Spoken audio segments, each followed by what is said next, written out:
আসসালামু আলাইকুম। আপনারা এখানে দেখতে পাচ্ছেন 67 নাম্বার প্রশ্নে বলা হয়েছে x⁴ -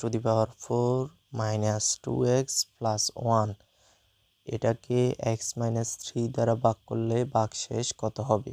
তো আমরা এটা ভাগশেষ উপপাদ্য থেকে বলতে পারি x-3 = 0 বসালে x এর মান আসবে আমাদের +3।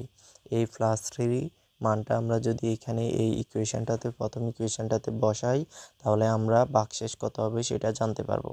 তাহলে আমরা জানি 3⁴ মানে হচ্ছে 81 -2 × 3 মানে হচ্ছে 6 +1, তাহলে 81 + 1 হচ্ছে 82, 82 থেকে 6 চলে গেলে আমাদের থাকবে 76। এটা হচ্ছে আমাদের আনসার।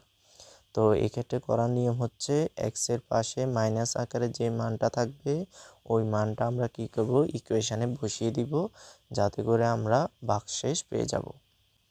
তো যাদের এই ভিডিওটি ভালো লেগেছে তারা আমাদের চ্যানেলটি সাবস্ক্রাইব করে আমাদের পাশে থাকবেন নতুন ভিডিও পাওয়ার জন্য। ধন্যবাদ সবাইকে।